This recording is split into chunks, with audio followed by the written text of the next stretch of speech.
Zem TV சப்ஸ்கிரைபர்ஸ்க்கு இந்த விஜி அபிஷேகோட ஒரு ஸ்ட்ராங்கான வணக்கத்தை நான் சொல்லிக்கிறேன். இன்னைக்கு நம்ம எதை பத்தி பேச போறோம் அப்படின்னா, ஒரு நியூ இயர் வந்துட்டே இருக்குல்ல. அந்த நியூ இயருக்கு நம்ம ரெசல்யூஷன் எடுக்கிறோமோ இல்லையோ, ஆனா ஏதாச்சும் ஒரு இன்னோவேஷன் வந்துகிட்டே தான் இருக்கு. நான் எதை பத்தி சொல்றேன் அப்படின்னு உங்களுக்கு நல்லா தெரிஞ்சிருக்கும். இப்போ நம்ம ரீசெண்டா எல்லாரும் யூஸ் பண்ணிட்டு இருக்க இந்த ChatGPT. ChatGPTன்னு சொன்னா எல்லார் கண்ணிலும் அப்படியே ஒரு பூரிப்பு வந்திருக்கும். ஏன்னா ChatGPT வந்து இப்போ எல்லாத்துக்குமே என்னன்னா ஸ்கூல் பசங்களோட ஹோம்ஒர்க்ல ஆரம்பிச்சு பெரிய பெரிய ஐடி ஆஃபீஸர்ஸ் யூஸ் பண்ற கோடிங் வரைக்குமே ChatGPT கொடுத்தோம்னா அலேக்கா அப்படியே தூக்கி கொடுத்தது. இதோட ஒரு முக்கியமான விஷயம் என்ன அப்படின்னா, இப்போ நம்ம ஏதாச்சும் ஒரு பையன் இருக்கான், அவன் வந்து சிங்கிளாக இருக்கான் அப்படின்னா ChatGPT போய் பேசணும் அப்படின்னா அதுவே பொண்ணு மாதிரி அப்படியே நம்ம கிட்ட பேசுது. ChatGPT நிறைய பேர் காதல் எல்லாம் பண்ணிருக்கானுங்க. ஆனால் கல்யாணம் தான் பண்ண முடியாது, என்ன பண்ணுறதுன்னு தெரில. இப்படி காதல், கல்யாணம், ஹோம்ஒர்க்கு, ஒர்க்கு அப்படின்னு சொல்லி எல்லாத்துக்குமே நம்ம ChatGPT வந்து யூஸ் ஆகிட்டு இருக்குல்ல. ஆனால் இந்த ChatGPTயால் ஒரு பையனோட உயிரே போயிருக்கு அப்படின்னு சொன்னால் உங்களால் நம்ப முடியுமா? நம்ப முடியாதுல்ல. அதை பற்றி தான் இந்த வீடியோவில் நான் ஃபுல்லாக சொல்ல போகிறேன்.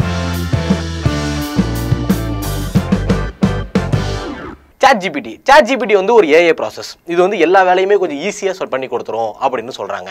அதை வச்சு நிறைய பேர் ஒரு புதுசாக கண்டுபிடிச்சிட்டு இருக்காங்க. ஏன் நம்ம மியூசிக் டைரக்டர் அனிருத் இருக்கார்ல, அவர் கூட மியூசிக் வாசிக்கிறப்ப ஏதாவது டவுட் வந்துச்சு அப்படின்னா, அதை ரிலிக்ஸ் எழுதுறப்ப ஏதாவது டவுட் வந்துச்சு அப்படின்னா ChatGPTயில் போடுறாரா, டக்குன்னு அது வந்து லைன் எடுத்து கொடுக்குதான் அப்படின்ற மாதிரி அவரே சொல்லியிருக்காரு. நிறைய ரைட்டர்ஸ் வந்து அவங்க கதை எழுதுறப்போ ஏதாச்சும் ஒரு டவுட் வந்துச்சு அப்படின்னா அவங்க வந்து ChatGPTயில் போட்டு நிறைய கதையை எடுத்துகிட்டு இருக்காங்க. ஒருவேளை அந்த ChatGPT வந்து நிறைய பேர் யூஸ்ஃபுல்லாக ஹெல்ப் ஆகிட்டு தான் இருக்குது. ஆனால் இந்த ChatGPTயில் சுத்தமாக செக்யூரிட்டியே இல்லை அப்படின்னு ஒரு ஃபேமிலியை வந்து போய் கேஸ் கம்ப்ளைண்ட் பண்ணியிருக்காங்க. என்ன நடந்துச்சு அப்படின்னா, அமெரிக்கா கலிஃபோர்னியாவில் ஆடம் ரைனி அப்படின்ற ஒரு 16 வயசு சின்ன பையன் வந்து இந்த ChatGPT யூஸ் பண்ணிட்டு இருக்கான். முதல்ல அவன் ஆரம்பிச்சது எதுக்கோ, நம்மளோட ஹோம்ஒர்க்ல வந்து சின்ன சின்ன டவுட்ஸ்லாம் இருக்கு அப்படின்னு சொல்லி ChatGPT பேச ஆரம்பிச்சிருக்கான். அதுக்கப்புறம் நம்ம ஃபியூச்சர்ல வந்து என்னென்ன வரப்போகுது, ஃபியூச்சரோட நோக்கம் என்ன, ஃபியூச்சர் வந்து என்னென்னலாம் நமக்கு இருந்தால் யூஸ்ஃபுல்லாக இருக்கும் அப்படின்னு சொல்லி கொஞ்சம் ஃபியூச்சரை பற்றி பேச ஆரம்பிச்சிருக்கான். அதுக்கப்புறம் இவனோட கொஸ்டின்ஸ் எல்லாமே ஒரு மாதிரி ஒரு டிப்ரெஸ்டு பீப்புளாக இருந்தால் எப்படி பேசுவோம், நம்ம இந்த மாதிரி என்ன பண்ணுறதுன்னு தெரில, ஒரு மாதிரி டிப்ரெஷனாக பேசியிருக்கான். அதே மட்டும் இல்லாமல் அவனோட கேள்வி எல்லாமே கொஞ்சம் கொஞ்சமாக டிஃப்ரெண்ட்டாகவே போயிருக்கு. இந்த மாதிரி நார்மலாக போயிட்டு இருந்தப்போ ஆகஸ்ட் 11ஆம் தேதி அந்த பையன் வந்து சூசைட் பண்ணி இறந்து போயிடுறான். அவங்க ஃபேமிலியே பெரிய ஒரு துக்கத்துக்கு உள்ளாகி போயிருக்காங்க.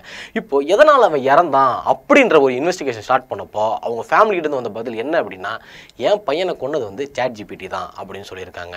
இந்த கேஸ் வந்து இப்போ தீவிரமாக வந்து அமெரிக்காவில் நடந்துட்டு இருக்கு. என்ன சொல்லியிருக்காங்க அப்படின்னா, ChatGPT கிட்ட இந்த பையன் வந்து சூசைட் பண்ணி சாகிறது எப்படி அப்படின்னு கேள்வி கேட்டதாகவும், அதுக்கு ChatGPT டோட்டலாக என்னென்ன பண்ணால் சீக்கிரமாக சாவலாம், என்னென்ன பண்ணால் வலியோ இல்லாமல் சாவலாம் அப்படின்றதுக்கு பதிலும் சொல்லியிருக்கு. ஒரு எப்படி சொல்கிறதுனா, ஒரு நமக்கு ஒரு அட்வான்ஸ்டாக ஒன்று கிடைக்கிது அப்படின்னா இது எல்லாத்துக்குமே நம்ம யூஸ் பண்ணுறோம் அப்படின்றப்போ ஒரு செக்யூரிட்டிக்காக யாருமே எதுவுமே வைக்கவே இல்லையா அப்படின்றது தான் இங்கே ஒரு பெரிய கொஸ்டினாகவே இருக்குது.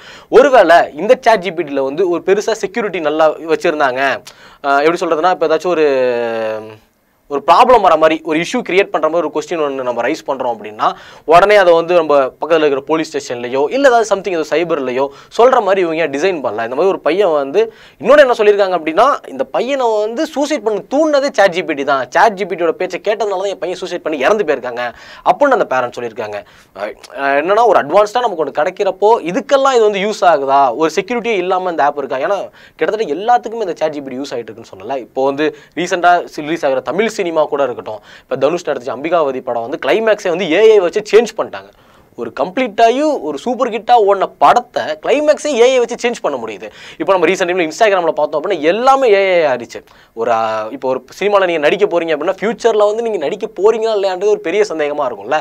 என்ன அப்படின்னா எல்லாத்துக்குமே AI கொண்டு வந்தாங்க. AIயில் அவங்களே ஒரு கேரக்டர் டிசைன் பண்ணி அவங்களே பண்ணிடலாம் போல்.